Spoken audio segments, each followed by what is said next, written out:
नमस्कार दोस्तों, मैं आपका साथी राजेश भारद्वाज स्वागत करता हूं अपने घुमंतू सफ़र में। आज मैं आपको लेकर आया हूं महाराष्ट्र के पालनघर जिले के विरार की उस पावन धरती पर, जहां मां जीवदानी अपने भक्तों को जीवन का सच्चा धन, संतान, समृद्धि और मोक्ष प्रदान करती हैं। दोस्तों, यह है जीवदानी माता मंदिर, आदिशक्ति का एक प्रसिद्ध शक्तिपीठ। दोस्तों, आज मैं आपको लेकर चल रहा हूं महाराष्ट्र के पालघर में बसे विरार की जीवदानी माता मंदिर की यात्रा पर। यह मंदिर न सिर्फ एक धार्मिक स्थल है, बल्कि पौराणिक कथाओं और भक्ति भाव से जुड़ी अनोखी आस्था का केंद्र भी है। दोस्तों, ये आप देख रहे हैं, लोगों को ऊपर चढ़ने के लिए और वहां से उतरने के लिए कितनी अच्छी व्यवस्था बनाई गई। यह पूरा मंदिर है दोस्तों, आप देख सकते हैं। यह मंदिर विरार पूर्व की जीवदानी पहाड़ी पर स्थित है। दोस्तों, देख रहे हैं। अच्छा, इसकी ऊंचाई लगभग 1500 फीट है। यहां तक पहुंचने के लिए आपको करीब लगभग 1300 से अधिक सीढ़ियां चढ़नी पड़ती हैं। यह यात्रा थोड़ी कठिन जरूर है, लेकिन jैसे जैसे ऊपर बढ़ते हैं, हर कदम पर भक्ति और ऊर्जा का अनुभव होता है। देख रहे हैं, बहुत ऊंचा पहाड़ है।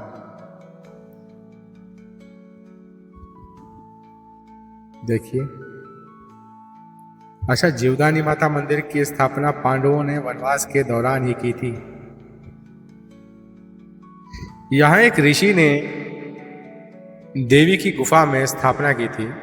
यह मंदिर महाराष्ट्र के पालघर जिले में विरार के पास जीवदानी पहाड़ी पर स्थित है और इसे आद्य शक्ति का एक शक्तिपीठ माना जाता है।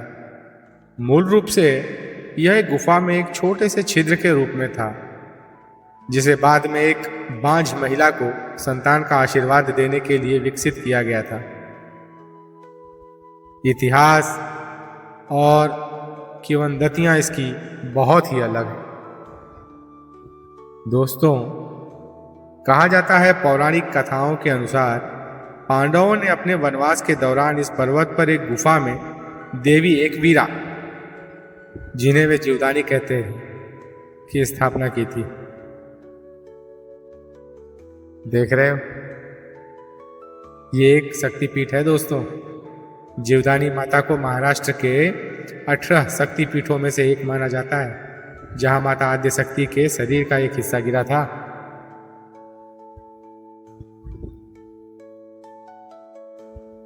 बहुत ही सुंदर है।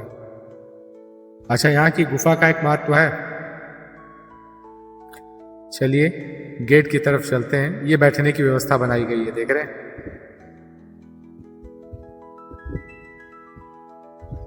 हम गेट की ओर चलते हैं और वहां से आपको बाकी चीजों के बारे में मैं बताऊंगा। चलिए,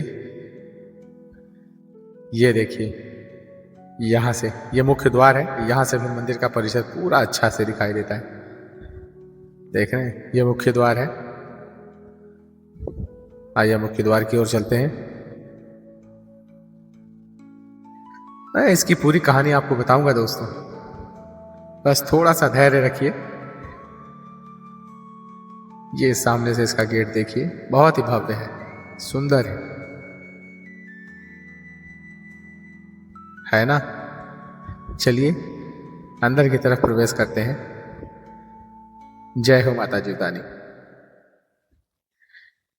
अच्छा, थोड़ा सा दोस्तों, चलो अब सीढ़ी चढ़ते हैं। देख रहे हो कितनी ऊंचाई है, ये है ना। अच्छा, मैं क्या कह रहा था, इस गुफा का महत्व ना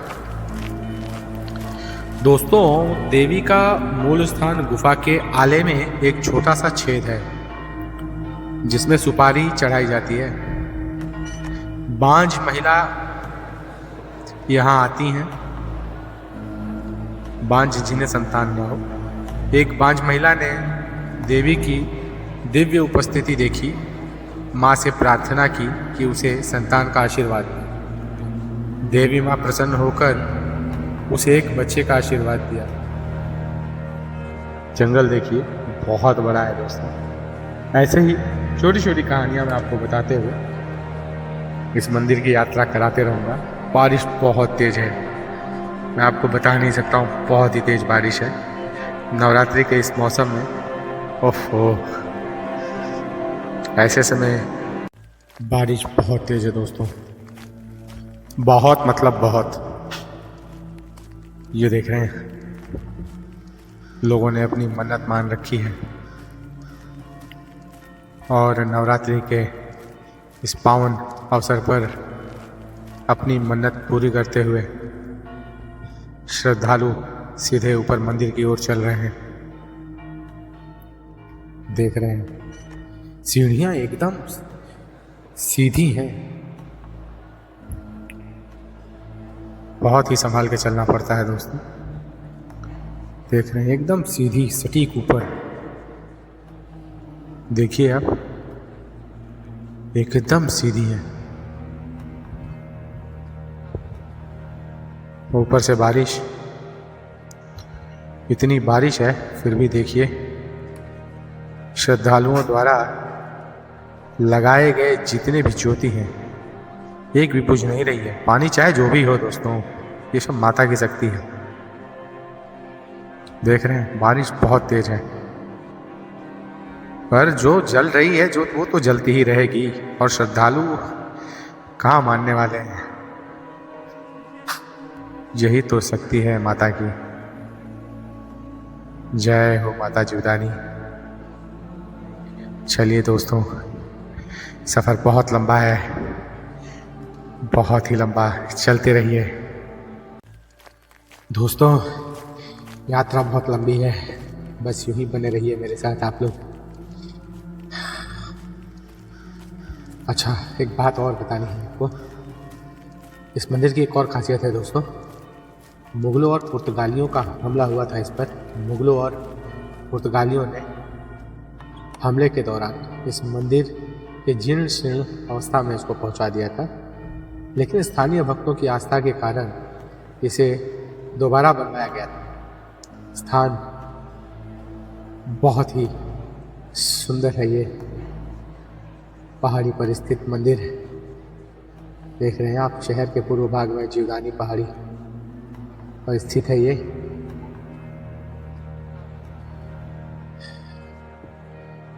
अच्छा दोस्तों, दशहरे के दिन यहाँ एक विशाल मेला लगता है जिसमें हजारों श्रद्धालु भाग लेते हैं। नवरात्र के दौरान यहाँ भक्तों का एक विशेष हुजूम उमड़ता है। आज तो यहाँ बारिश बहुत है दोस्तों। इसकी एक पौराणिक कथा है। वनवास के दौरान पांडव शूर्पणख, इसको शूर्पणखा पहले कहा जाता था, उन्होंने भगवान परशुराम द्वारा प्रतिष्ठित विमलेश्वर मंदिर के दर्शन किए और प्रभास की यात्रा पर निकलते समय वैतरणी नदी के किनारे ठहरे।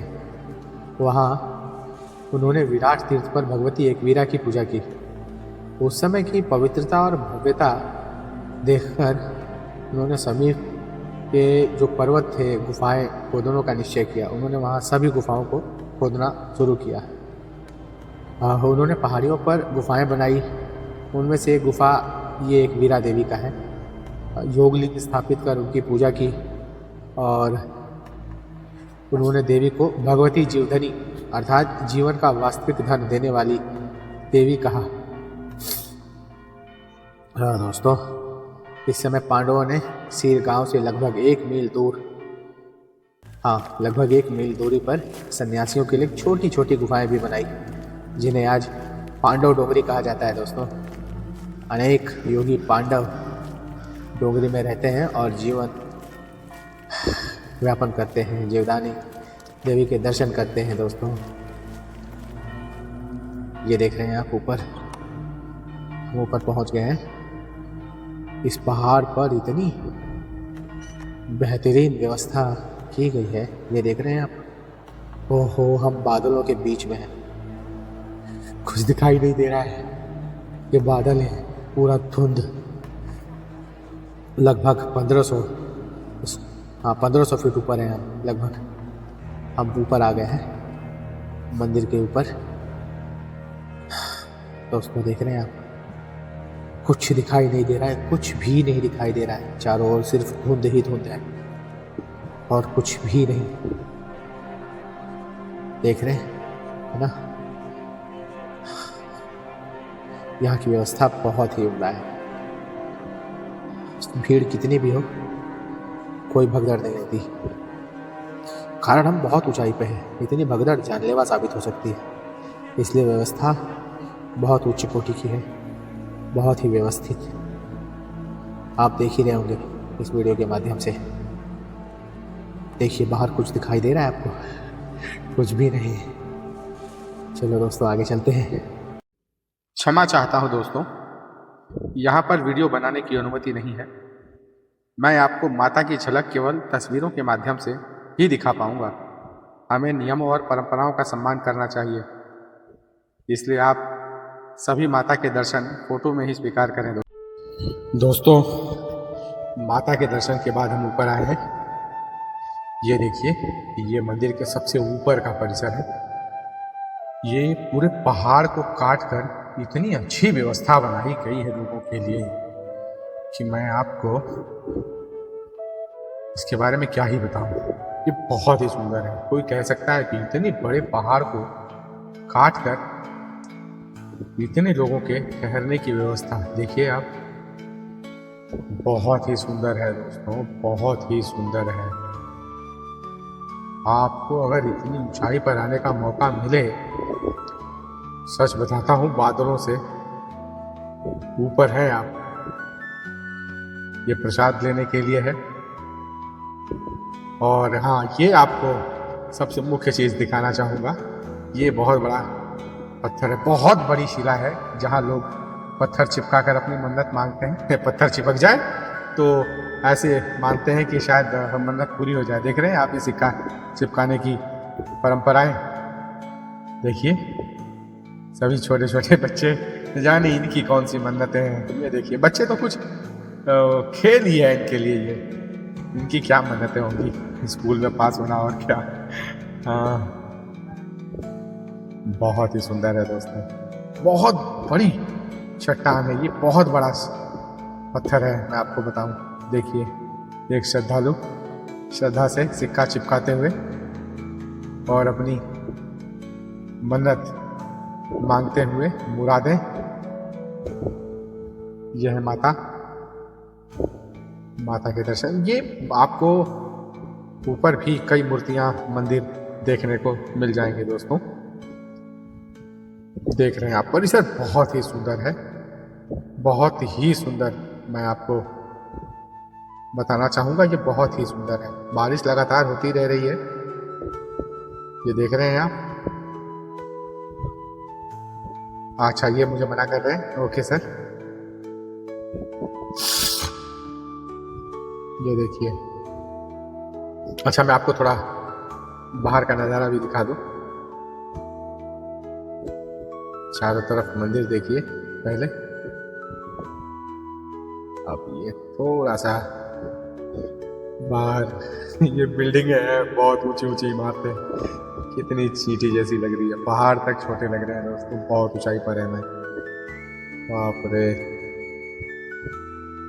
हाँ हाँ, देख रहे हैं आप। चलिए इसके कुछ तो दोस्तों, अब हम मंदिर परिसर से बाहर निकल आए हैं। देख रहे हो कितना बेहतरीन नज़ारा है ये। ठंडी ठंडी हवाएं, बादलों के बीच, कितनी ऊंचाई पर है हम लोग। देख रहे हो नीचे कुछ दिखाई ही नहीं दे रहा है, कुछ नहीं दिखाई दे रहा है दोस्तों। अरे बाप रे, है ना, बहुत मस्त, बहुत ही सुंदर नज़ारा है दोस्तों, बहुत ही सुंदर। अच्छा हाँ दोस्तों, मैं आपको बताना भूल गया कि कलयुग के प्रारंभ के बाद और बौद्ध धर्म के उदय के पश्चात वैदिक योगियों की संख्या घट गई और लोग धीरे धीरे उस पर्वत और देवी को भूल गए दोस्तों। जगत गुरु शंकराचार्य के आगमन के समय विरार में एक महार रहता था जो गांव के पशु चराता था।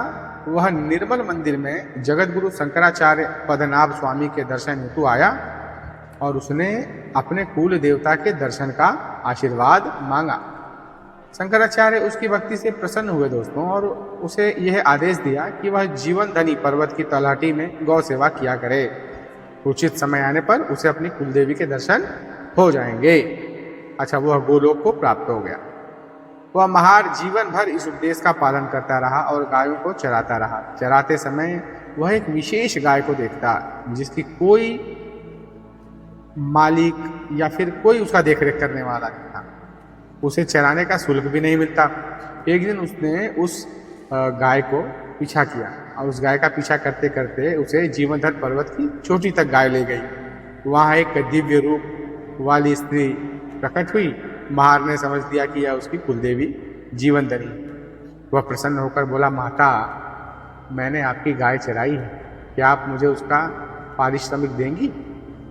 देवी मुस्कुराई और हाथ में कुछ धन देने ही वाली थी कि वह महार ने कहा, माता, मुझे मत छुओ, मैं महार हूँ, मुझे ऐसा दान दो जो स्पर्श, वाणी, गंध, रूप और आकाश से नष्ट न हो सके। माता, देवी ने आश्चर्य से पूछा, बेटा, तुझे वर्णाश्रम का और धर्म का, मोक्ष धर्म और बाकी इन सब का ज्ञान कहाँ से मिला?